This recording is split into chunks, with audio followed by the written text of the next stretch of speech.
Just like many other people, I used to believe that trading bots were the reason why I, as a human trader, couldn't make any profit. Their ability to automate trades and order price listings was unmatched. I remember in mid 2019 when I clicked on the stats page for my unusual memory leak stately steel toe, checking if anything interesting happened. As I scrolled down the page, I saw that a bot had undercut my listing by 3 keys. Suddenly, my listing wasn't appealing anymore. No matter what I did, I couldn't match the efficiency and speed of that bot. It felt like an impossible battle, trying to sell against an automated system that was always one step ahead, as it bought theirs at buy order price. What if I continued trying to compete against a human against these automated systems? Then I'd keep facing these difficult challenges, always being one step behind. On the other hand, what if I invested in my own trading bot? Then the risk is that the initial hefty investment might not pay off, leaving me with a high tech tool but no real improvement in profit. Imagine you're in a similar position, weighing up the options in the world of TF2 trading. You see trading bots dominating the market and think, what if I continue trading manually? Will I constantly be outpaced and outperformed? And then you're considering owning a bot. What if the investment in the bot doesn't lead to the profits I expect? I don't know how to use them. I don't have enough keys. This predicament brings a mix of anxiety and doubt. If you stick to manual trading, there's the nagging fear of always lagging behind the bots, missing out on deals, and struggling to stay competitive. The thought alone can be demoralizing, making you question the viability of your trading methods. On the flip side, the idea of owning a bot comes with its own set of worries. The uncertainty of the investment paying off, the complexity of setting up and managing a bot, and the concern about having insufficient capital to make it worthwhile. These fears can be overwhelming. It creates a sense of being stuck between a rock and a hard place, where every option seems fraught, with potential pitfalls and the path to success unclear. But with the introduction of Gladiator.tf in late 2020, the answer was clear. I knew I was suitable for the criteria of owning one and setting one up. That period of setting up my unusual trading bot was intense. I devoted a lot of my free time to get everything right. And then, in this half year span from January 2021 to June 2021, with my 3,000 key inventory, I raked in over 550 keys profit almost exclusively passively. An extremely rewarding moment for the work I put in and the different trading approach I was forced to use instead of the marketplace.tf shutdown until the reintroduction of its seller program reopened in June 2021. Imagine being in a position where you could earn significant profit almost passively, just like I did with my trading bot. Picture yourself setting up a system that works for you around the clock, raking in profits while you handle other aspects of your life. Think about the sense of accomplishment you feel watching your inventory grow, not by constant manual effort, but through a well-oiled, automated system. It's not just a technical setup, it's about embracing a new approach to trading that could potentially revolutionize your results. Visualize the success and rewards that could come from stepping outside the traditional trading methods and leveraging technology to your advantage.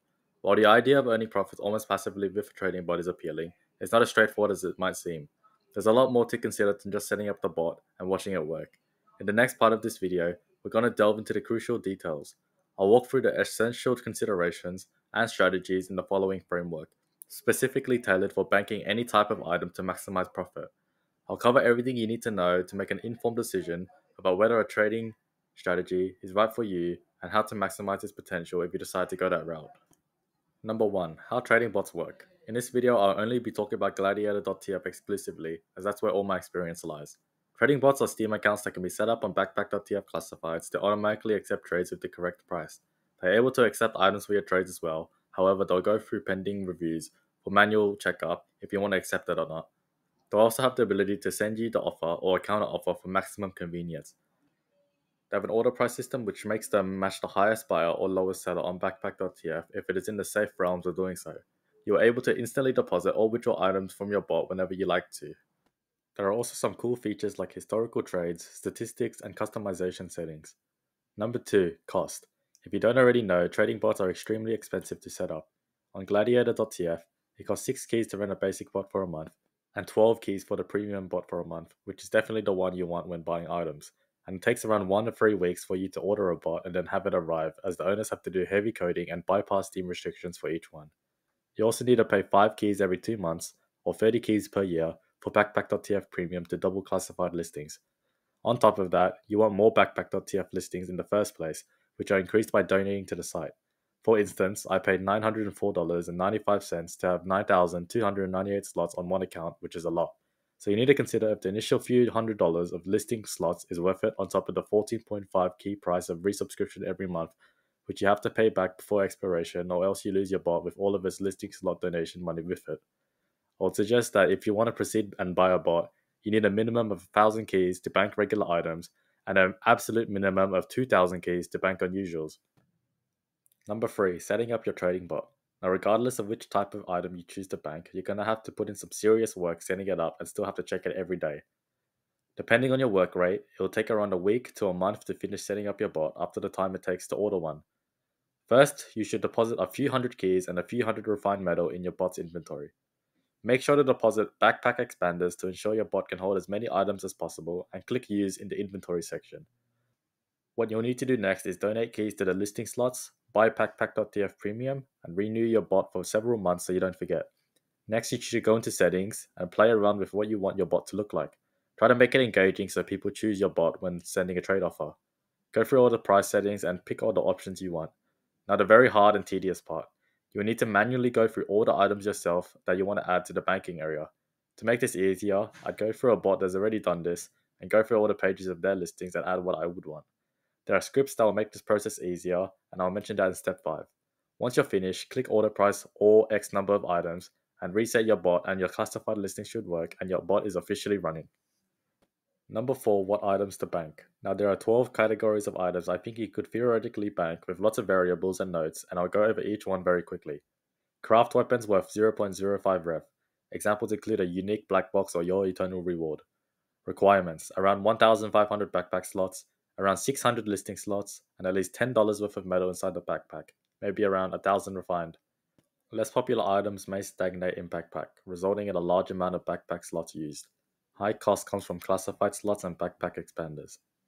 Low value weapons under 10 rev. Examples include conscientious objector or AWP hand. Requirements: at least 1,000 backpack slots, 200 listing slots, 1,000 refined metal, and few keys in backpack. Requires less money for slots and listings. Medium cost comes from the metal required to purchase weapons. High value weapons over 10 rev. Examples include festive scattergun or the shooting star. Requirements: at least 1,000 backpack slots, 200 listing slots, at least 100 keys, and a few thousand refined metal. Requires less money for slots and listings. High cost comes from the metal and keys to purchase weapons. Low value cosmetics under a key. Examples include Dead of Night or Level 3 Chin. Requirements: at least 1,000 backpack slots, 500 classified slots, and a few keys, and over 2,000 metal. Overall, medium to high cost with a medium trade velocity trade-off. Less popular cosmetics can stagnate in your backpack, taking up slots. High value cosmetics over a key. Examples include Chicken Kiev or Max's Severed Head. Requirements are at least 200 listing slots and backpack slots, but hundreds of keys and refined metal. High cost and low requirements, but trading velocity is low. Low value strangers under a key. Examples include Strange Mad Milk or Strange Syringe Gun. Requirements are a few hundred classified listings, a few hundred backpack slots, a few hundred refined metal, and some keys. Overall, a medium cost type of bot with reasonable requirements. High value strangers over a key. Examples include Strange Huntsman and Strange Dead of Night. Requirements are at least 200 classified and backpack slots, several hundred keys, and refined metal. High cost and low requirements, but trade velocity is low.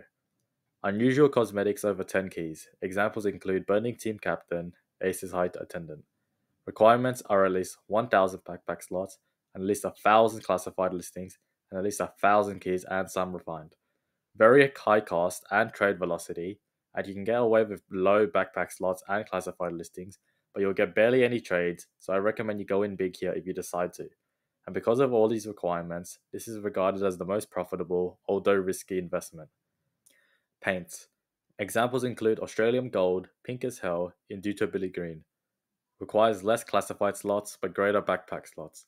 Paints are usually highly valued, resulting high input cost by medium trade velocity. Tools. Examples include name tag, description tag. Requires a large number of backpack slots but a modest amount of classified slots. Due to the frequent use of tools, they trade regularly. Taunts.